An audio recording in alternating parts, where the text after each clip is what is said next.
Hello everybody, in today's video I'm going to show you how to pay a traffic ticket online in New Orleans.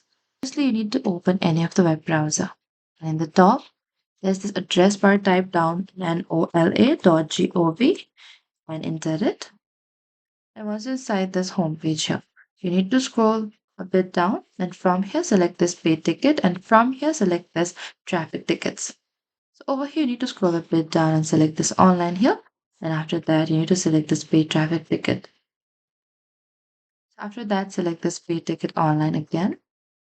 And from here, you can simply select using a ticket number. What you can do is type down a ticket number and select this begin here. And after that, you can proceed to it. You can check your citation to see whether it is eligible for online payment. And you can follow the payment instructions shown for your citation and save your confirmation. And that is it. Thank you for watching this video. I hope this video was helpful.